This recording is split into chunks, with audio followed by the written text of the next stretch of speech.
এজাক বৰষুণতে জৰাজীৰ্ণ হৈ পৰে তিনিচুকীয়া চহৰৰ ভিআইপি ৰোডৰ মহাদেৱ পথৰ তুলসী পথ। যিহেতু ভুগিছে কণ কণ ছাত্ৰ ছাত্ৰীৰ লগতে সৰ্বসাধাৰণ জনতাই। সমাগত ২৪ৰ পঞ্চায়ত নিৰ্বাচন অহাৰ লগে লগে জনপ্ৰতিনিধিয়ে ভোট বিচাৰি জনতাৰ মাজত থিয় দি সমস্যা সমাধানৰ প্ৰতিশ্ৰুতি দিয়ে। নিৰ্বাচনত জয়ী হোৱাৰ পিছত সমস্যা হৈ ৰয়, কিন্তু প্ৰতিশ্ৰুতি অথলে যায়। তেনে এক সমস্যা সংঘটিত হৈছে তিনিচুকীয়া চহৰৰ তিনিচুকীয়া বিধানসভা সমষ্টিৰ ৰংপুৰীয়া গাঁও পঞ্চায়তৰ অন্তৰ্গত ভিআইপি ৰোডৰ তুলসী পথত।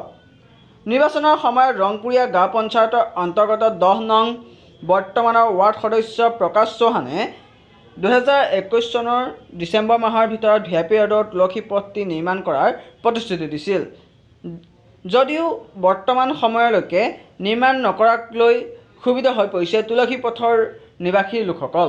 লগতে আগন্তুক ২৪ৰ পঞ্চায়তৰ নিৰ্বাচনৰ ভোট বৰ্জন কৰাৰ সিদ্ধান্ত গ্ৰহণ কৰিছে তুলসী পথৰ নিবাসী লোকসকলে। জেগাটো হিজুগুৰি মহাদেৱ ৰোড, ইয়াত আজি ৩-৪ বছৰ পৰা আমি লাগি আছোঁ, কিন্তু আমাৰ একো ৰাস্তাৰ প্ৰতি কোনোবা ধ্যান দিয়া নাই। MLA তাতো আমি কিমানবাৰ গ'লোঁ, সঞ্জয় কিষাণ তাত। সি যেতিয়াও যাওঁ কয় কি তোমালোকে ৰাস্তা পাছ হৈ গৈছে, এবাৰ বনি যাব, তুমি টেনশ্যন নলোৱা। আমাৰ ৱাৰ্ড কমিশ্যনাৰ যোনটো আছে প্ৰকাশ চৌহান, সি ২০২১ কৈছিলে জানুৱাৰী মাহত ৰাস্তাৰ মাজত খাৰা হৈ কিনি তাত 10টা মানুহ ওচৰত যে ডিচেম্বৰলৈকে যদি তোমালোকে ৰাস্তা নবনে মই আধা মোচ খুৰাই কিনি মই ঘূৰিম। সেইটোতো ২০২১ ডিচেম্বৰত নাই বনা, এতিয়া ২২ ডিচেম্বৰ হ'ব আহিছে, এতিয়ালৈকে তো আমাৰ ৰাস্তা কোনো সমাধান নাই। ইয়াত ইমান সৰু 20টামান 25টামান সৰু ল'ৰা আছে ষ্টুডেণ্ট, সিহঁতি কেনেকৈ ইয়াত যাব আহিব স্কুল, একো কোনো চাবলগীয়া কোনোৱে নাই ইয়াত মানুহ। আমাৰ বহুত বেয়া হৈছে।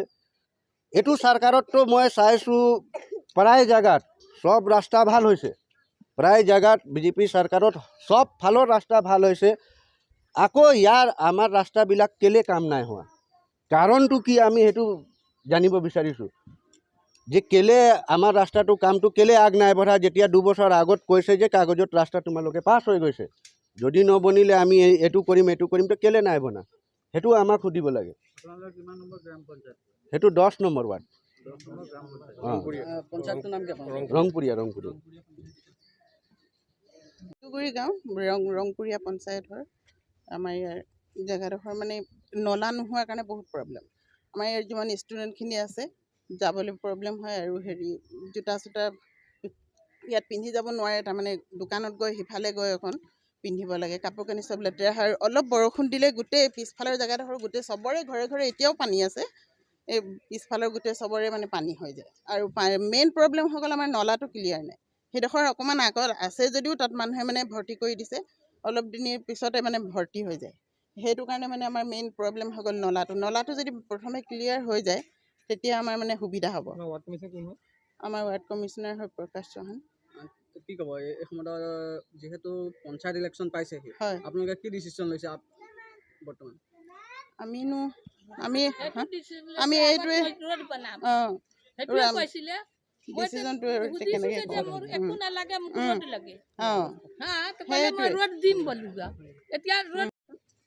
আগত যেতিয়া ভোট ল'বলৈ আহিছে তেতিয়া মই তাক ক'লোঁ মই একো নালাগে মোক ৰোড বনাই দিয়া, ক'লে ঠিক আছে মই আগত ৰোডে বনাম। এতিয়া ৰোড বনাবলৈ ক'লোঁ যে এই ৰোড বনাই দে, এতিয়া মোৰ ইমানেই দিগদাৰী হৈছে, ল'ৰা ছোৱালীটো কৈছে নবনাও বোলো, নহ'ব বোলো মোৰ লগত। এইটো পাছ নাই হোৱা, প্ৰকাশ কৈছে এইটো পাছ নাই হোৱা, মই নবনাওঁ। তেতিয়া মই চুপ হৈ গ'লোঁ, একো নকোৱা। আপোনাৰ যিহেতু ইলেকশ্যন আহি আছে, ইলেকশ্যনৰ সময়ত কি সিদ্ধান্ত ল'ব? এতিয়ালৈকে ৰাস্তা বনোৱা চৰকাৰৰ ওপৰত এতিয়া আহিব তো খেদাম, মই ভোট দিম, তাক নিদিওঁ। যেতিয়া ৰাস্তাই নাই তো মই ৰোড ভোট কেলে দিম? আগত ভৰি ধৰিলে মই ৰোড বনাই দিম, এতিয়া কৈছে নবনাওঁ, নোৱাৰোঁ।